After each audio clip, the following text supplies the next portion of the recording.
ఎక్కడ ఏమి జరిగినా బ్రహ్మం గారు చెప్పినట్టుగానే జరుగుతుంది అంటుంటారు. అవును, నిజమే. ఇప్పుడు మనం కూడా చూస్తున్నాం, మన పెద్దలు కూడా చాలా చూశారు. అవి మనకు చెప్తుంటారు కూడా. మరి బ్రహ్మం గారు చెప్పినట్టుగా 2025, 2026 నుండి ప్రపంచ నాశనం మితిమీరనుందా?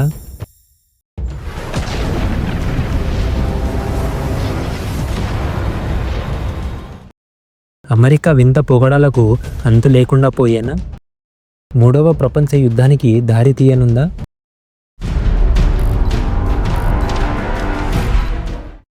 సముద్రాలు ఉప్పొంగనున్నాయా? జల ప్రళయాలతో పట్టణములు మునగనున్నాయా?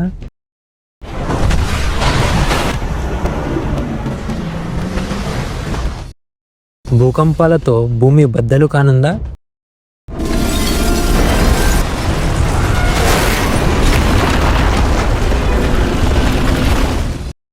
అగ్ని దహించనుందా?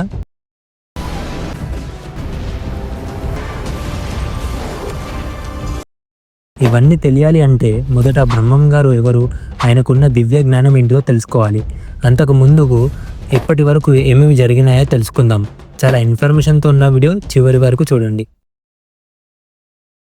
ఇప్పుడు కాలజ్ఞానంలో చెప్పినట్టుగా ఇప్పటి వరకు ఏమేమి జరిగినాయో తెలుసుకుందాం.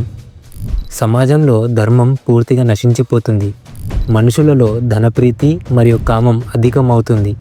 పెద్దలను, గురువులను గౌరవించరు. ఒక స్త్రీ అనేక పురుషులతో సంబంధం కలిగి ఉంటుంది. మనుషులలో ఆధ్యాత్మికత లోపించడం మరియు ధర్మాన్ని వదిలేసి స్వార్థపరులుగా మారుతారు. రాజులు, రాచరికాలు నశించిపోతాయి. ప్రజలే ప్రభుత్వాలను ఎన్నుకుంటారు. కులం కోసం, నీటి కోసం, మతం కోసం యుద్ధాలు చేస్తారు. వావి వరుసలు లేకుండా వివాహాలు జరుగుతాయి. కుల, గోత్రాలు, నీతి, జాతి లేని పెళ్లిళ్ళు జరుగుతాయి. శాంతమూర్తులకు కూడా కోపం విపరీతంగా వస్తుంది. వివిధ వర్ణాల వారు తమ ధర్మం వదిలి ఇతర ధర్మాలను ఆచరించి నాశనం అవుతారు. మత కార్యాలు, పూజలు మరియు సాంప్రదాయాలను ఎవ్వరూ పాటించరు.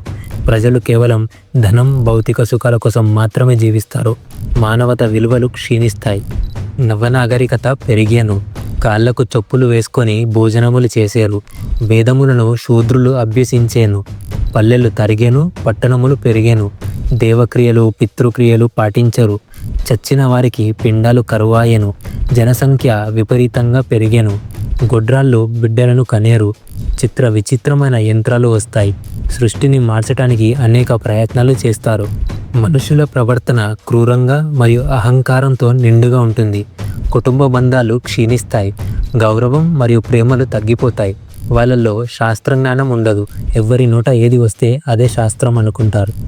బ్రహ్మం గారి కాలజ్ఞానం 400 సంవత్సరాల పూర్వమే వివిధ ప్రాంతాల్లో తిరుగుతూ ప్రజలను చైతన్యపరుస్తూ ఆయనకున్న దివ్య దృష్టితో దర్శించి దాన్ని తాటి కమ్మలపై రచించి అవి ముందు తరాలకు చేరాలని వాటిలో కొన్ని తన ప్రియ శిష్యుడైన దూడేకుల సిద్ధయ్యకు, కొన్ని కందిమల్లయ్యపల్లి బ్రహ్మం గారి మఠంలో ఉంచగా ఇప్పటికీ వాటిని చూడవచ్చు. కానీ ఇప్పటి వరకు ఎవ్వరూ చూడని 75% తాళపత్ర గ్రంథాలు బనగానపల్లిలో పాతిపెట్టి దానిపై చింత చెట్టు స్వయంగా బ్రహ్మం గారు నాటారు. అదే ఈ చెట్టు. ఈ చెట్టుని ఇప్పటికీ మనం చూడవచ్చు. తను వచ్చే ముందు ఈ చెట్టుకి పువ్వులు వస్తాయని చెప్పారు. ఇప్పుడు బ్రహ్మం గారు చెప్పిన మరికొన్ని విషయాలు తెలుసుకుందాం. కాశీ పట్టణము 40 రోజులు పాడుపడిపోతుంది అని చెప్పారు. 1912లో గంగా నదికి వరదలు వచ్చినప్పుడు కలరా వ్యాపించి ఇది జరిగింది. బ్రాహ్మణులు వృత్తి ధర్మాలను వదిలిపెట్టారు. అగ్రహాలు, మడిమాన్యములు కనుమరుగాయను. నీటితో దీపాలు వెలిగేను. అంటే ప్రస్తుతం మనం నీటితోనే విద్యుత్ ఉత్పత్తి చేస్తున్నాం. భోగలాలస పెరిగేను. స్త్రీలు వేష వృత్తులను స్వీకరిస్తారు. వాయి వరుసలు తప్పేరు. 3 ఏళ్ల పిల్లలు పెద్దలను ఎదిరించారు. వన్యమృగాలు అడవిని వదిలి నివాస ప్రాంతాలకు వచ్చేను.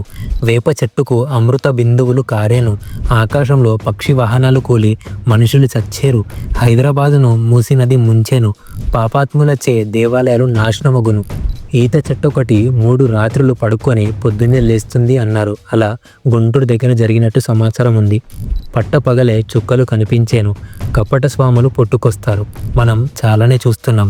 దొంగ స్వాములు, దొంగ బాబాలు, వాళ్ళ మోసాలు. ముండ మోపులు ముత్తైదులు అయ్యేను. అంటే పునర్వివాహాలు జరిగేను. అధిక నిద్ర, అధిక భోజనం వలన జనులు సోమరిపోతులు అవుతురు.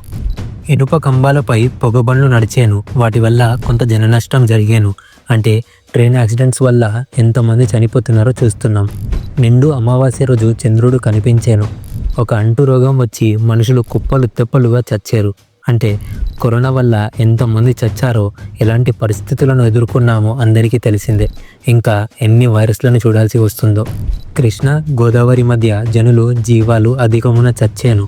విచిత్ర వ్యాధులు పుట్టి కూర్చున్నవారు కూర్చున్న చోట, నిలిచినవారు నిలిచిన చోట సమసిపోయారు. వైద్యులకి కూడా అందని రోగాలు ముప్పు తెప్పలు పెట్టాను. ఉమ్మడి కుటుంబాలు కనుమరుగాయను. ఇంటికి యజమాని లేకుండా అయ్యాను. కుటుంబాన ఎవరికి వారే యజమాని అయ్యారు. మధుర మీనాక్షమ్మ మనుజులతో మాట్లాడాను. అహోబిలంలో ఉక్కు స్తంభానికి జాజిపూలు పూచాను. తెల్లని కాకులు ఊరి పొలిమేరున ఏడిచాను. అందున కొందరు చచ్చాను. ఆకాశాన ధ్వని పుట్టి అందున కొందరు చచ్చారు. శ్రీశైల శిఖరాన నిప్పులు రాలేను. శ్రీశైలం భ్రమరాంబిక ఆలయంలోకి ఒక ముసలి దూరి దానికి 2 తలలు ఉండేను. 3 రోజులు ఉండి మేకల అరిచి అమ్మవారిలో ఐక్యమగును. అప్పుడు శ్రీశైలం మల్లికార్జుని కళ్ళు వెంట నీళ్లు కారెను. భూకంపములు వచ్చి భూమి ఓంకారమును పలికేను. ఆడిన కొందరు చచ్చారు. 3 ఏళ్ల బాలుడు మొదలు అనేకులు విషగాలి సోకి నడినెత్తి వ్రక్కలై గండమాములు పుట్టి ఆటుపోట్లచే అరచి అరచి చచ్చారు. కనక దుర్గమ్మ వారి ముక్కు పొడుకను కృష్ణనది తాకేను. చెన్నకేశవస్వామి మహిమలు నాశనమవుతాయి. హంపిలో హనుమంతుడు ఆగ్రహంతో కేక వేశాను. అది విన్న జనులు ఆకులు రాలినట్టు రాలిపోయారు. బంగారం కంటికి కనబడక ఇత్తడికి ఆధిక్యం వచ్చాను. పులి మేక ఒక రేవున నీళ్లు తాగాను. అదోనిలో కోడి కప్పవలె కూసాను. బంగారు హంసలు కనిపించాను. వాటిని పట్టుకోవాలని చూసిన జనులు కళ్ళు పోయాను. చిత్ర విచిత్రమైన రోగాలు వచ్చి మనుషులు నెత్తురు కక్కుకొని చచ్చారు. నెల్లూరుకు ముప్పు వచ్చాను. పూర్వ జన్మము గురించి 3 ఏళ్ల బాలుడు చెప్పాను. యాగంటి బసవయ్య అంతకు పెరిగి కలియుగ అంతులు రంకు వేశాను. ఒకప్పుడు నంది చుట్టూ ప్రదక్షిణ చేసేవాళ్ళు. ఇప్పుడు చాలా పెరిగి మండప స్తంభాలకి ఎంత దగ్గరగా ఉందో మనం చూస్తున్నాం. మత కలహాలతో కుల వైరాలతో నెత్తుటు ఏర్లు పారాను.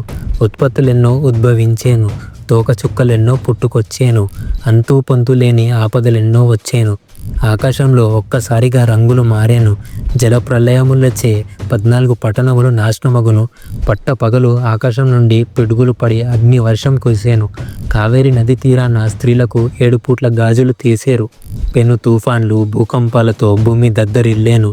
మహా జల ప్రళయం సంభవించి 7 వంతులలో 6 వంతుల జీవులు నశించి 1 వంతు మిగిలేరు. అప్పుడు నేను వీరభోగ వసంతరాయాలుగా వచ్చేదను అని బ్రహ్మంగారి కాలజ్ఞానంలో చెప్పబడింది. బ్రహ్మంగారు తన కాలజ్ఞానంతో భవిష్యత్తులో జరిగే అనేక సంఘటనలను తెలియజేశారు. ఈ విషయాలు మనం నేడు చూస్తున్న సంఘటనలతో అనుసంధించుకుంటే ఆయన మాటల్లో ఉన్న గొప్పదనం స్పష్టమవుతుంది. ఈ కాలజ్ఞానం మనకు గాఢమైన ఆధ్యాత్మికతను, జాగ్రత్తను మరియు ధర్మ మార్గాన్ని సూచిస్తుంది. మీకు ఈ వీడియో నచ్చితే లైక్ చేయండి. మీ అభిప్రాయాలను కమెంట్ రూపంలో తెలియజేయండి. ఇంకా ఇలాంటి వీడియోస్ కోసం మా ఛానల్ని సబ్స్క్రైబ్ చేయడం మర్చిపోకండి. Thank you.